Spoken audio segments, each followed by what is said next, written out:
party to stand.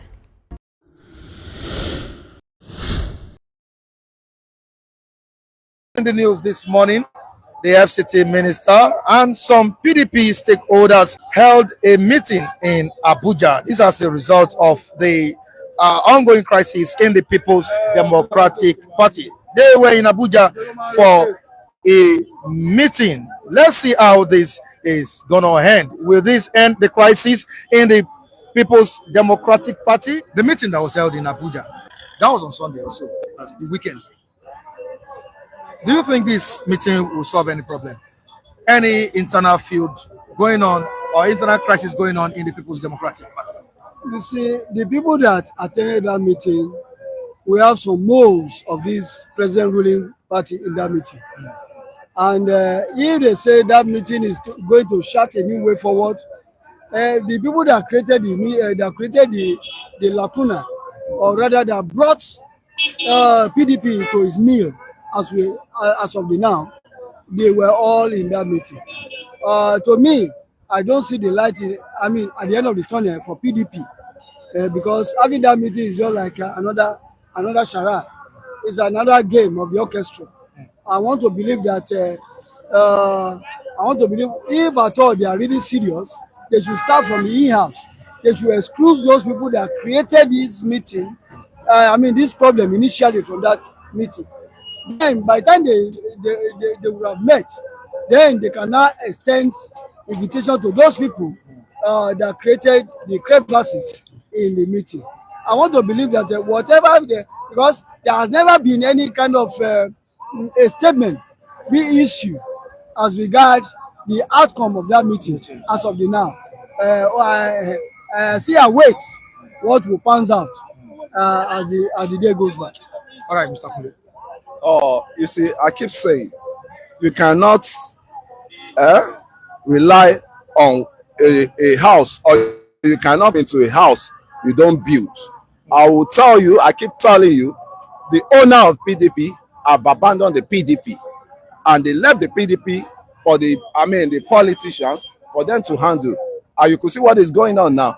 When you're talking of the concrete owner of PDP, you're talking of President Obasanjo, you're talking of what's it called, the Danjuma of this world. You're talking of the generals of the generals generally, and they now hire some politicians to draft the constitution for them. And you could see when all these people withdrew from PDP, that was when the PDP started having problems. And I can tell you likewise that the PDP is in disarray, is in extinction for now, because of what? Because of only one man, which is Wike. And Wike was telling them a statement that when you people abandon PDP, and who I pity most for, they were the Southeast likewise, because Southeast are the most contributors. They contributed a lot of money into that party. And the PDP is supposed to have given them space for them to, come out for the presidency or any the GC post. But what happened, the greed inside that PDP is what brought them to. Everybody is a cabal. And they could see there was a statement PDP made one time that they will rule Nigeria for 100 years. Is that not one party state already? So the one party state, what's it called, has just now started. It started from the PDP agenda, because they said that time that they will rule Nigeria for 100 years. That was the chairman that said so. I think you can testify to what I'm saying, that time they said they will rule Nigeria for 100 years. Now you have not ruled Nigeria for 4 years, 5 years, 10 years. You are saying 100 years. So what are we now talking about? That's one monopoly partisan. That is what they want to bring on the table. But God resisted them, and there was the crisis within the... And where was these people when Ahmadu Sharif, Wike went to bring Ahmadu Sharif, when PDP was another man that has no party chairman, and Wike went to hire Ahmadu Sharif, and when Ahmadu Sharif got to that seat, Ahmadu Sharif changed the whole pattern to that they should go and bring all the money he has spent if they want to outspend him. So PDP problem has started for a while. I told you my father was a PDP before he died, but he was just non-state actor. He was receiving nothing. He was contributing a lot, but he was receiving nothing. When I said that, I cannot join that party. I want to correct an impression here. Obasanjo was not a founder of PDP. the people that founded PDP, Obasanjo's name was not even among. He was just called to come and veil on that ticket. Who called him, sir? Who called him, sir? Huh? Who are the people that brought in Obasanjo to come and contest? The IBB of this world? No. I mean, when you say IBB of this world, when you say Alex Okweme, they are the main five that formed PDP. Obasanjo was never there. Okay. He was not ever there. Point It of was correction. just correct The point of correction.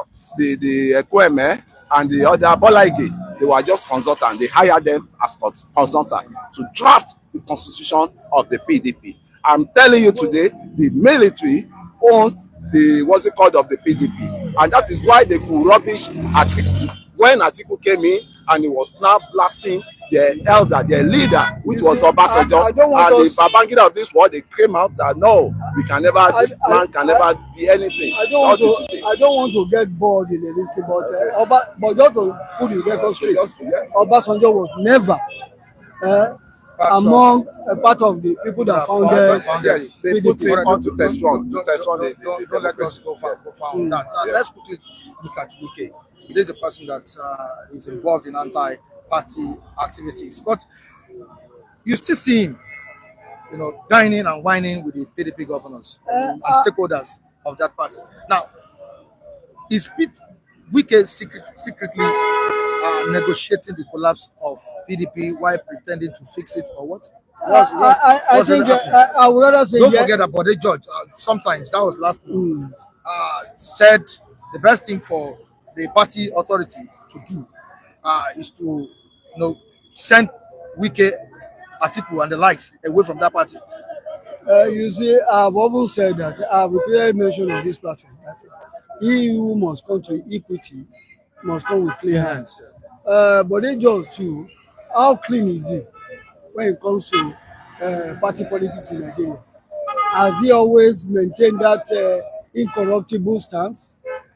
At the time, you remember, the same Bode George went to prison when he was the Deputy National Vice Chairman of PDP.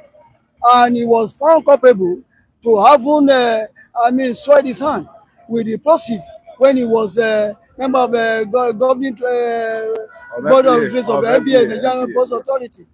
And if somebody is saying somebody is corrupt, who is saying so?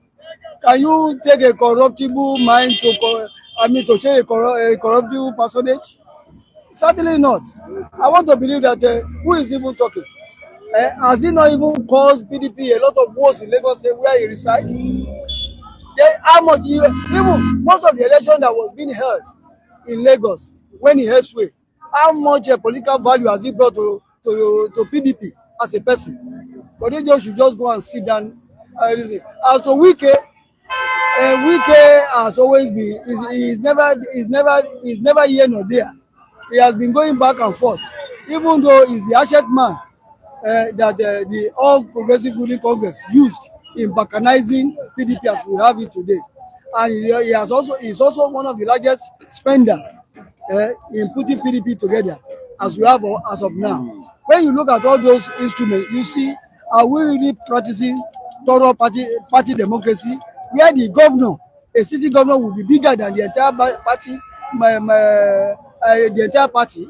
That is what we are seeing now, because a governor will be the one to install the national chairman of a party, and you expect, they say who pays the piper, the takes is too. That is why Wike will continue to remain relevant, either they like it or not, because most of the people, his acolytes, or rather stooges, are still holding reins in the present PDP formation. And it will be very hard for them, unless those people are absolved of their duties and their assignments, before PDP can make a headway. And I wait to see how this is going to be done. This is a person that is working for President Bola Ahmed Tinubu. I'm talking about Wike. And he was at the meeting yesterday. Mr. What does this mean? It means he wants to be in two places. The other places is belongs to is for destruction. Why the other one is for progressive? So I'm talking of the president that is working for is for progressive. Why the other lane is on is for destruction. To let them know that my money cannot just go astray. The money I invested in PDP cannot just go astray. And who I pity most, I still repeat, is the Southeast people. The Southeast people have the right for them to be presented as the presidential candidate because they spent a lot of money on that party. But what happened? They denied them what. That's why I expected even the Southeast majority of them should just walk away from the PDP because they spent a lot of money. They invested in PDP, but what did the PDP go bring on the table for them? They brought nothing, and even it wasn't even Jonathan. This I classify information. It wasn't even Jonathan that's supposed to come up for that presidency, but it was Southeast. But because of the unrest that was in the South, they just said, okay, they should, and they supported Jonathan wholeheartedly. But there must have been a space for the Southeast people to occupy what they planted. I mean, to benefit from what they planted, because they spent a whole lot. When you talk of the best donors, the biggest, highest donors, they are the one. But how come they cannot give them that space to even come on the platform of the PDP and rule? And they wanted to try it through Obi, and Atiku now brought another calculation that he has to become deputy. And is it deputy that Atiku was looking for, or is it presidency? The same presidency is looking for is what Obi ought to have fight for, and his people supposed to have, I mean, surround him. And I am not desperate to go back to that seat, says Simnalaye Fubara. You see, for a governor who is embattled, I will use that word with all sense of modesty, that for a governor who is embattled, that is not desperate to go to that seat. Why did he go to London in the first place? To meet Tinubu? Why did he travel out of his shores? If you are not desperate, allow the people and allow things to work for you. If you are not desperate. But one thing about, you see, at times I say politicians in this part of the of decline, you see that they are just dramatists. They work with all sorts of absurdities. How can you now become, maybe the talk he held with Mr. President broke down at a point. Maybe those carrots that were being dangled before him were not carrots that he can really take and munch, because it has an undertone which is not which will either change his image, his stand in the political firmament. That is why he's coming now to say he's not desperate. Maybe their talk at one point or the other broke down. And you see, all these governors that are defecting from their party to APC, they must have, a lot of things have gone under the curtain. They must have signed some treaties. He's not Mr. President is not a charitable person. Before he dangle something before you, he must have opened your stock out too. Either you have sold your hand in one thing or the other. And you remember, let us not lose sight of that statement made credited to Adams Oshomole. He said, if you join APC and your sins are forgiven, don't lose sight of that fact. And whenever you see a governor speak, either is neither here nor there, over either should I defect, should I not defect, you know that the what has been dangled before him looks a bit stern, a bit very, very, very, very complex. And he's checking whether if I should take this, would it not diminish or rubbish my image before my people that gave me the mandate.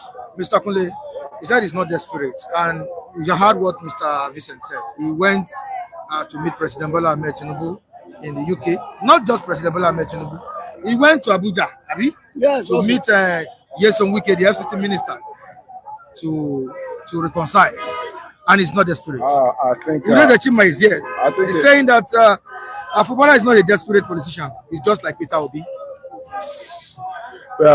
Yeah, it's just like Peter Obi that is being desperate. Likewise, you know, Fubara and Mr. Obi, they are engaging on same paths. You know, as I can tell you, they are working on same paths because Obi himself is desperate. Fubara is desperate for that seat, and that seat is a juicy seat for you to become a governor of a state. You know that respect you command. You immediately you're leaving that governor seat, you become an elder statesman, and you be respected. So, well, for you to now say it's not desperate Why is he rushing to UK?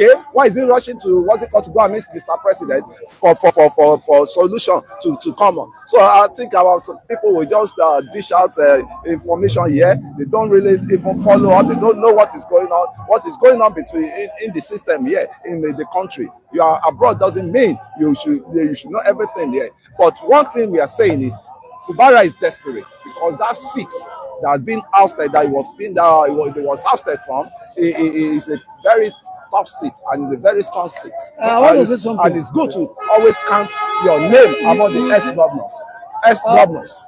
I've always known that in the political firmament, dialogue and compromise has been a veritable tool of engagement. When I said dialogue and engagement has been tools of veritable engagement, tools of veritable engagement in political firmament. In a situation where because it is not a sin to engage. It was not a sin to go into a compromise with somebody, but it will become a sin when you do those things that you are being expected to do out of fear.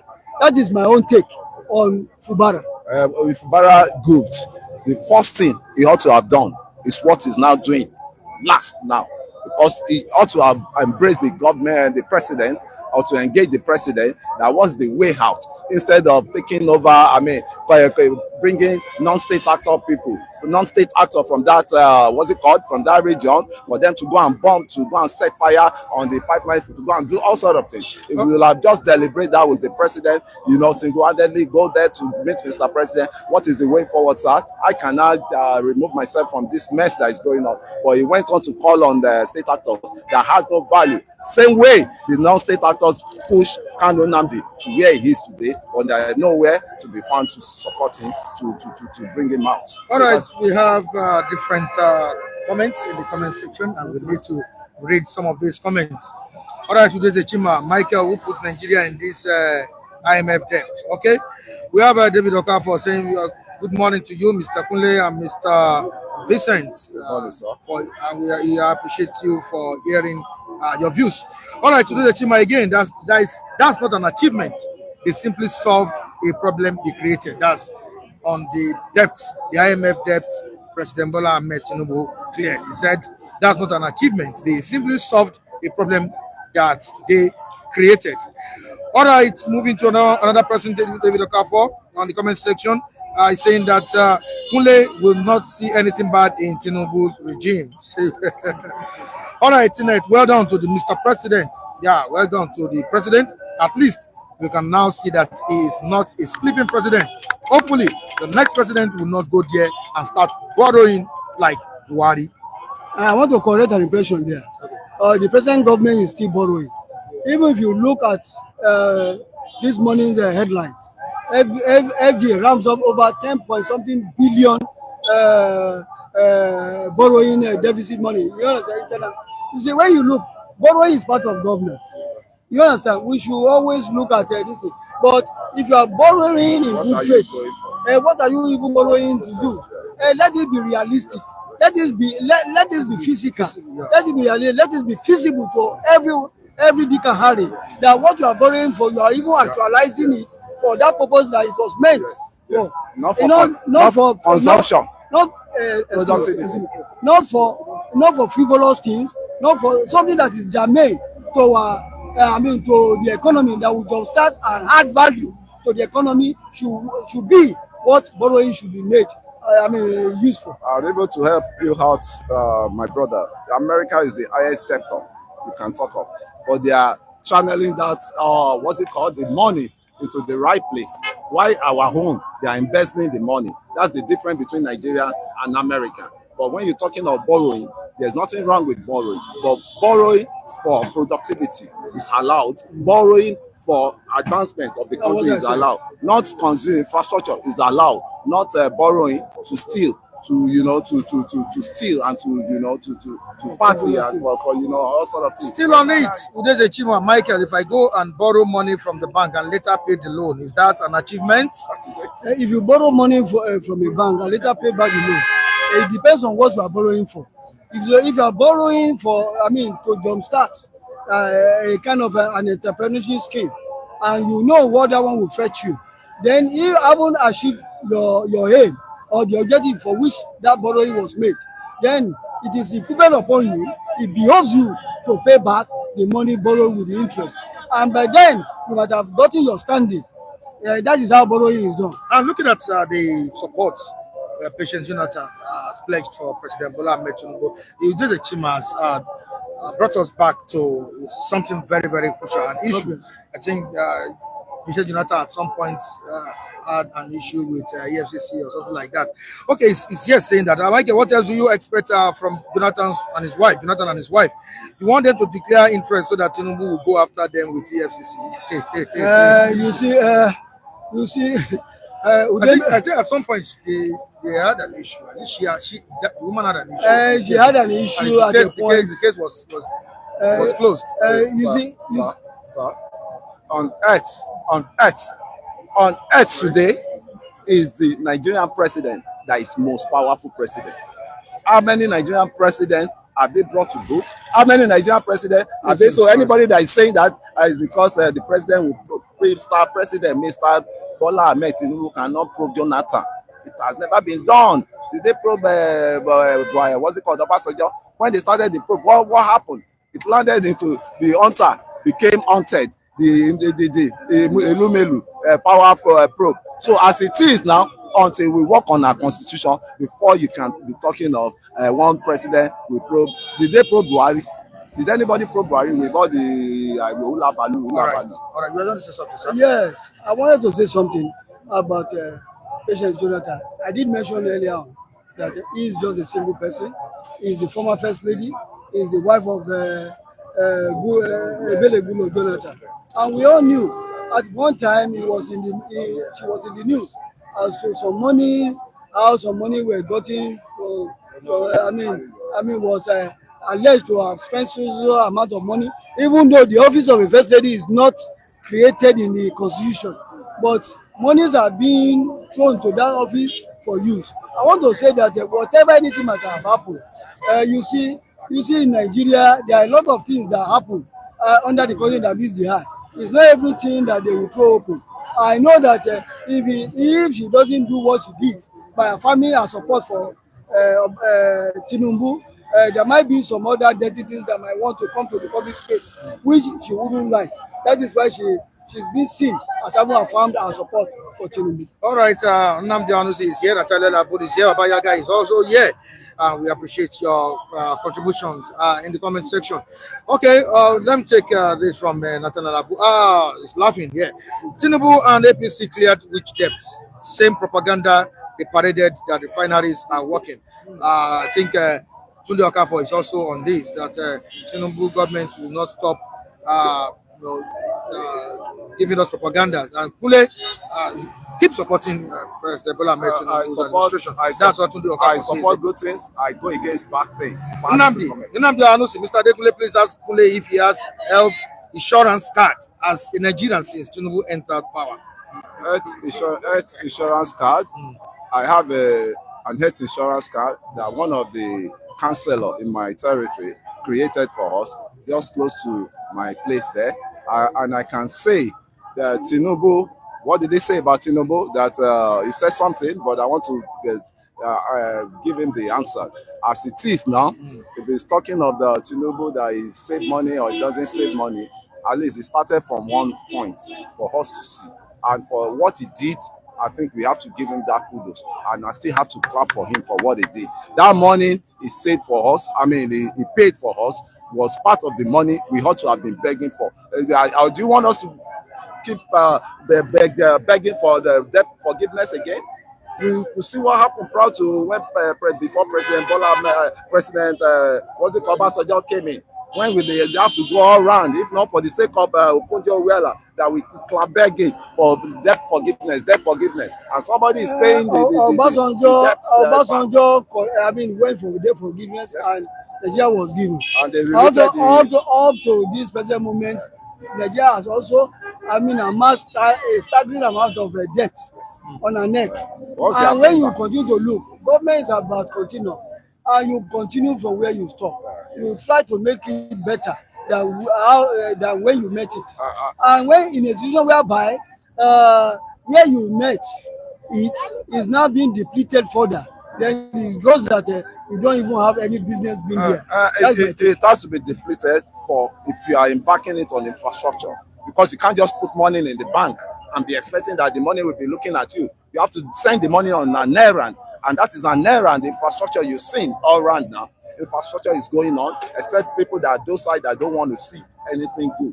I can tell you what I did. I'm not, Tinubu doesn't know. I must confess to you, I really appreciate your contribution. Thank you so much, Mr. Vincent, Mr. Kule. Thank you for having me. I really appreciate it. Thank you for having me. City Stand.